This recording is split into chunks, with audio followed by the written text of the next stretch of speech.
As Karen called 911 over a forgotten pizza, I braced myself for the fallout. Was my quiet life worth facing the queen of cul-de-sac chaos? The dusk air hung thick with the savory aroma of melted cheese and pepperoni, wafting from the box I had just opened. I stood at my window, savoring the moment, when my eyes landed on her. Karen, the self-proclaimed queen of the cul-de-sac, strutted across my lawn like she owned it. Her chunky blonde hair bounced with each strident step, and her bitter expression remained unwavering as she shouted into her phone about the pizza she ordered an hour late. With every word that came out of her mouth, I felt a familiar dread settle in my stomach. I knew she wouldn't hesitate to unleash her entitlement on me, the hapless neighbor who merely wanted a quiet dinner. Those of us who lived on the street understood that Karen reigned above us all. With her designer clothes, oversized sunglasses that she believed masked her judgmental gaze, and a voice that could curdle milk, she was the embodiment of suburban royalty. As she ranted on the phone, her cheeks flushed with indignation, I felt a creeping sensation of doom. The last thing I wanted tonight was for her to come knocking on my door, demanding answers for a late pizza that had nothing to do with me. I turned away from the window, hoping to ignore the impending confrontation. Maybe I could drown her out with the soothing noise of my television. But as I settled down with a slice of pepperoni in hand, the sound of her high-pitched voice cutting through the evening air only grew louder. "You don't understand. I have guests over." I could hear her rant even from the other side of the glass. Guests? I mused, imagining the audacity of entertaining others while throwing shade at a delivery driver who was likely stuck in traffic. Then, as if summoned by her frantic monologue, I heard the unmistakable sound of sirens wailing in the distance. My heart sank deeper. Were the police really on their way to settle a dispute over a pizza? A surge of anger clawed at my insides because I knew that Karen had the audacity to call 911 over something as petty as this. And if they were on their way to my door, I could only imagine how she would paint the picture. The last thing I needed was a run-in that could very possibly land me in Karen's merciless crosshairs. I tossed my half-eaten slice back into the box, swallowing hard. How dare she? Didn't she understand that life was complicated for everyone, including delivery drivers? I had just gotten a nice, relaxing evening planned for myself, and now her entitled antics were spiraling everything into chaos. As the blue and red lights flashed against the walls of my living room, I found myself staring back out the window, entranced by the details of the unfolding scene. Two officers stepped out of the squad car, their expressions a mixed blend of confusion and irritation. I could only imagine their thoughts. Here they were, capable of tackling serious crime, and they were saddled with a call about a late pizza. I felt a pang of secondhand embarrassment on behalf of the responders. Maybe I should step outside and explain the situation? But just then, Karen whipped her arm toward them, sweeping her hand with dramatic flair as if she were on stage. "Over here, officers," she called, gesturing like she was leading a band of loyal subjects. My resolve faltered. Taking a deep breath, I leaned closer to the window, curiosity getting the better of me. I wanted to witness how this spectacle would unfold. The officers approached her, their expressions growing more exasperated by the second, as she rattled off a series of complaints about the pizza place. "They need to be taken seriously," she shouted, her voice piercing the calm evening air. I'd nearly forgotten my own struggles as her urgency took front stage in this bizarre theater. One of the officers, a young man with a kind face, attempted to reassure her. "Ma'am, we'll look into it. But just so you know, calling 911 for a late delivery isn't exactly our usual protocol." He was doing his job, trying to manage the situation with patience, but the look on Karen's face morphed from indignation to disbelief. And then it happened. With perfect timing, a delivery driver zipped into the cul-de-sac. Stopping abruptly at Karen's curb, the pizza box perched precariously on top of the steamy bags. I couldn't help it. My lips curled into a smirk as the realization dawned on me. Karen's tantrum would go viral, one way or another. I could just imagine the gossip flying around our neighborhood over this very evening. It would become the stuff of legends, a cautionary tale about royal tantrums amidst a quiet suburb, all because of a pizza.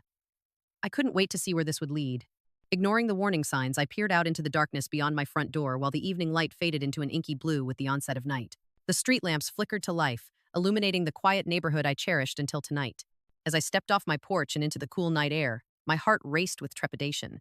The delivery guy was usually reliably, knew the neighborhood, understood its quirks, and had delivered hot, delicious pizza to our doors countless times. But tonight, his ashen face was sprinkled with beads of sweat, each one seemingly carrying new layers of a storm brewing in the heart of my cul-de-sac. "Sorry, man. I got slammed out there. Traffic was a nightmare," he said, his voice trembling. He glanced over his shoulder nervously, as if sensing the wrath of the entitled woman that was Karen. My stomach fluttered at the sight of her, a human tornado of self-righteousness and indignation in the gathering shadows. She loomed behind me, a churning sea of frustration and fury, but foreshadowing a tempest whose damage I would soon gauge. "I should have been there 20 minutes ago," he continued, panic wrapping his words in urgency. My heart sank further as I watched Karen blaze like a wildfire behind me, her arms waving like a pair of pistons working in overtime to churn up drama. "You better get my food here quickly," she shouted, her voice booming. "I have guests waiting. This is unacceptable. If that pizza doesn't arrive soon, I'll call the cops." She drew her phone from her designer purse with an airy flourish, holding it aloft as though it were a ceremonial torcone she meant to wave over the sacrificial offering of the dinner I had impoverished myself to enjoy. She was all too eager to dial those three numbers, her fingers trembling over the screen as though the chance to summon the authority of the law was her ultimate trump card. I could practically see the gears turning, the wheels of entitlement spinning wildly in her mind as she calculated how many injustices she could exploit on this fine, unsuspecting evening. My heart raced as I weighed my options. Should I speak up and defend the driver, potentially earning her ire, or step back to let this ridiculous circus continue? Desperate to defuse the situation, I took a cautious step back toward her. "Karen, it's just a late pizza. He's doing his best, don't involve the police in this." The words nearly got stuck in my throat. I had no idea if my voice would dare stand against her thunderous authority. But deep down, I felt an urgency, a need to temper the chaos swelling at our doorstep pone I had unwittingly stumbled into. Nobody else seemed to hear me, though. The delivery guy stood frozen, wide-eyed, as he nervously shifted his weight from foot to foot, and I could feel the weight of Karen's grimace like a lead balloon pressing down behind me. I caught a glimpse of her face, her features twisted with a regal outrage so typical of her nature, so striking against the dwindling daylight that hung thick in the air. The tension squeezed the very breath from my lungs. Just then, the familiar sound of sirens wailed in the distance, a shrill reminder that my playground of suburban bliss was about to become a stage for this surreal drama. A surge of anger clawed at my insides as I considered how Karen had the audacity to call 911 over a simple delay. This wasn't just an inconvenience, it was a threat to our collective peace. All the plans I had for the evening were unraveling in front of me as sirens grew closer, their red and blue lights preparing to paint the scene of this absurd debacle. As I leaned against the still warm glass of my door, the flashing light splashed colors across my living room walls, casting odd patterns that felt eerily appropriate for the circus about to unfold outside. Two officers stepped out of the squad car, expressions painted with a mix of confusion and irritation.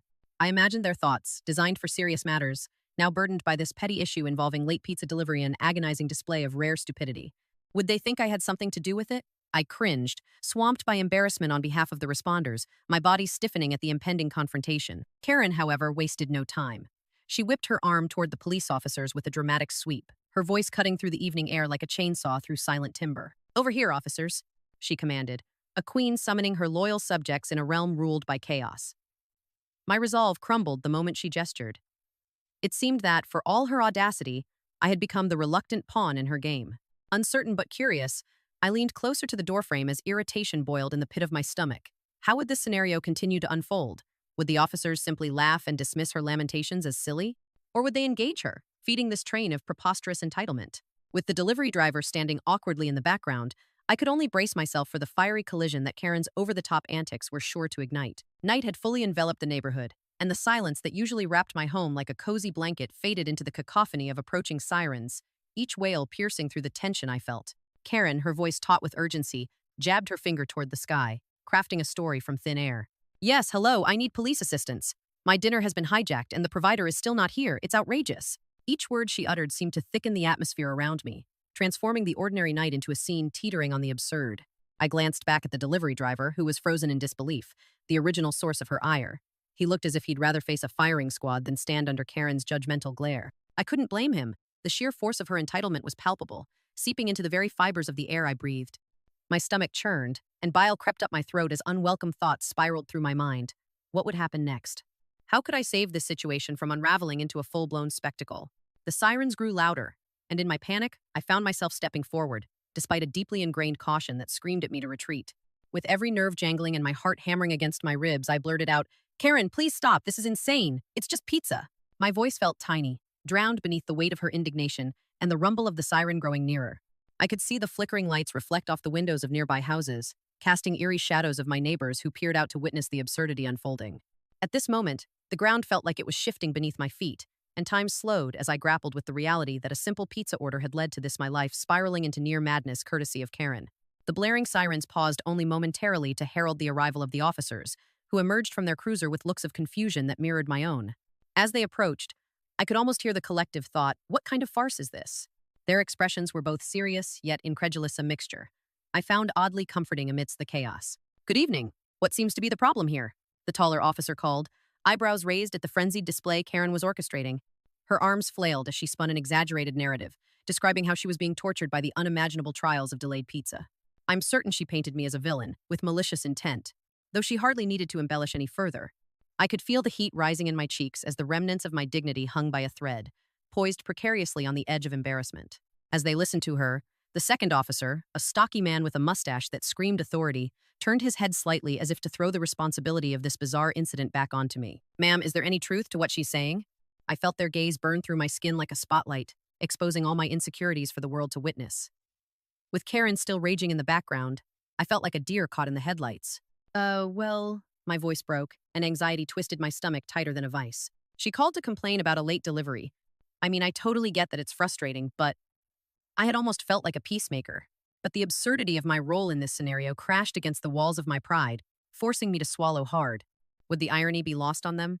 Karen's indignation only swelled as she interjected. "You see, he's trying to downplay my legitimate concerns. I could be on my way to the emergency room with a food emergency, and he's acting like it's no big deal." Each utterance felt like firewood piled onto a burgeoning blaze, and I wondered at what point it would level the entire neighborhood. "Emergency room?" the taller officer echoed, raising an eyebrow. My heart sank. The absolute ridiculousness of this, a full-blown comedy, reflected in the bemused expressions of the police. They didn't seem to resonate with her theatrics. Instead, they turned to me, their posture shifting to one that encouraged me to continue, to fill the air with my truth, my side of the story rebellion against the chaos looming behind me. "Please just tell us everything that happened," the mustachioed officer prompted. At that moment, I realized this wasn't merely my embarrassment on display. It was an opportunity to expose the absurdity of Karen's wild leaps of logic. With a deep breath, I decided to reclaim this night from the clutches of her entitlement. I turned to Karen, my resolve hardening like steel. I would not be painted as the villain any longer. As I stood before the two officers, the dull glow of porch lights illuminating us amidst the mid-October chill, I felt a wave of resolve wash over me. The air was thick with tension, and Karen's theatrical shrieks brushed against my skin like an unwanted touch. I was aware that the absurdity of this encounter had blown past where I could unravel or challenge it. It had ballooned into an outing of undeniable hilarity to anyone witnessing it. Yet here I was, caught in the crossfire of Karen's overzealous outrage and the waiting gaze of two cops who seemed to relish the bizarre whimsy unfolding before them. I could see both officers fighting back laughter as they exchanged glances. One leaned closer, his stubbled chin jutting out, half-bathed in the stark glow of the cruiser's lights. His posture was casual, perhaps too casual for the typical drama they dealt with, as if they strolled into a poorly scripted comedy. I swallowed hard, heart racing. Karen's piercing gaze bore into me, a reminder that at any moment she could explode with indignation and lash out. "Ma'am," the stocky officer prompted me, his mustache twitching with barely contained amusement. "What do you have to say about the yoga class Karen seems to think she's teaching us?" My mind briefly flitted to the irony. Here stood a woman armed with complaints about pizza delivery, drawing me into her narrative like a moth drawn to a flame. Sensing the burden of the moment, all I could think to do was to stitch my own truth together amidst the ruins of chaos. I took a deep breath, steadying myself against the wall of my own embarrassment and the devastating weight of Karen's vastly inflated grievances. So Karen ordered a pizza," I began, trying to keep my tone light, which was indeed late, but no one's life is in danger over it. As I spoke, I could feel her eyes sharpening, calculating how much power she still had to twist the narrative. It felt strange, recounting mundane details as if defending myself against a court of public opinion, yet my words emerged infused with the shade of outrage that she'd painted all over it. "Danger? Did you hear that?" she exclaimed, shoving her finger at me like a gavel banging down in judgment. "This man is minimizing my distress. I was absolutely on the edge. I could have starved." It was the drama of a stage queen, yet she somehow managed to make every word sound as if it could become a weapon. I stared back, stunned, half expecting her to audition for a soap opera right then. The first officer, still scanning my expression for answers, asked, "And what do you think about this, buddy? Do you often end up at the police force over a pizza?" His words only ignited Karen further, her face going a shade of crimson as anticipation wrapped around her like a boa constrictor squeezing its prey. My plan was to eat it at home," I stammered nervously, sensing the absurdity of my defense only heightening the bewildering nature of the situation.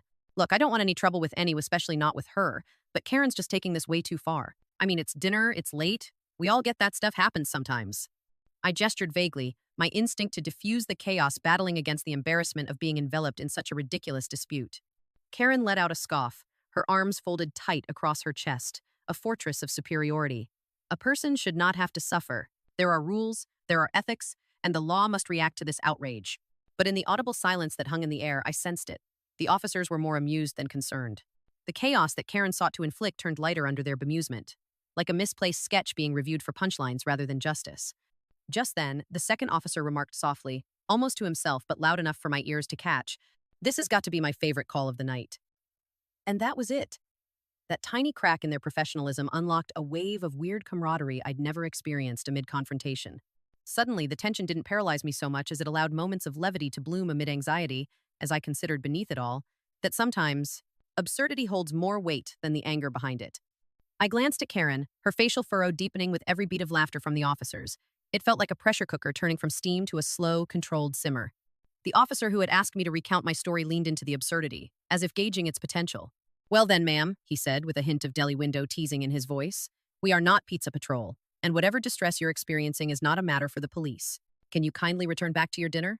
The sheer unexpectedness of this shift felt liberating, my heart lightening with the understanding that, even if I had slipped into absurdity, the joke was now on her. Amidst her ranting, one officer calmly asked Karen to step back and let me speak. Like a lioness cornered, she simmered with rage, her sunken cheeks growing a color of deep crimson as the fury radiated from her wide, indignant stance. The tension thickened around us, weighing heavily in the brisk mid-October night, as the shadows cast by the porch lights flickered like the nervous energy coursing through me. I took a deep breath, feeling the coolness of the evening air invigorate my resolve. The chaos mounted, but deep down, a rising belief ignited within me that this confrontation would not only be about the pizza, but about the very premise of justice itself. The pizza was late, yes, I began, steadying my voice as I stared straight into Karen's disdainful eyes. Her arms were foe-like, tightly crossed like a drawbridge before a castle, and I could almost feel her contempt suffocating the space between us. "But it's just pizza, Karen. A late delivery isn't grounds for calling the police or demanding compensation. Life goes on, right?" For every word I spoke, I felt a little lighter, each sentence chiseling away at the thick wall of absurdity we found ourselves in. I couldn't tell if it was the humor or the seriousness of my words that grabbed the officer's attention more, but I noticed their expressions shift, intrigued by the unfolding absurdity. Karen's eyes narrowed into slits, and she reared back, finger jabbing insistently through the air. "You're just trivializing my distress. I had plans for that pizza," she screeched, her harsh tone slicing through the cool breeze like a knife. But it was as though her theatrics were being met with an invisible wall-her outrage, twisting and fluttering against the calm demeanor of the officers standing by. The stocky officer with a bushy mustache raised an eyebrow, and his lips twitched as if holding back laughter. In that moment, I finally saw the truth of the matter. Karen was losing control of her own narrative. As I continued to explain, I could see the officers share glances, their amusement palpable. "Ma'am, would you want us to respond to all food deliveries gone awry?" The second officer chimed in, a smirk breaking his otherwise stern face. His tone was light, but the intent was clear. They were subtly reminding her, and now me, that emergency services had more pressing matters than late pizza. It was a moment of solidarity that bolstered my growing confidence, feeling a part of the very fabric of the absurdity that surrounded us. Maybe my frustration was about to bear some fruit, thanks to this kangaroo court that Karen had unwittingly summoned. With renewed determination, I pressed on, my words laced with incredulity. "It's pizza, Karen. We live in a world where some people are starving, and here we are arguing over cheese and pepperoni. There's a difference between inconvenience and a catastrophe."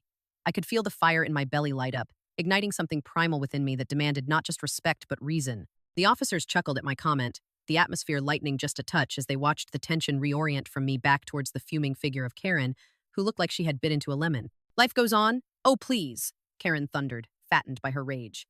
Stomping one of her feet as if marching in place, she suddenly resembled a petulant child denied dessert, her face scrunching up into a mask of disbelief.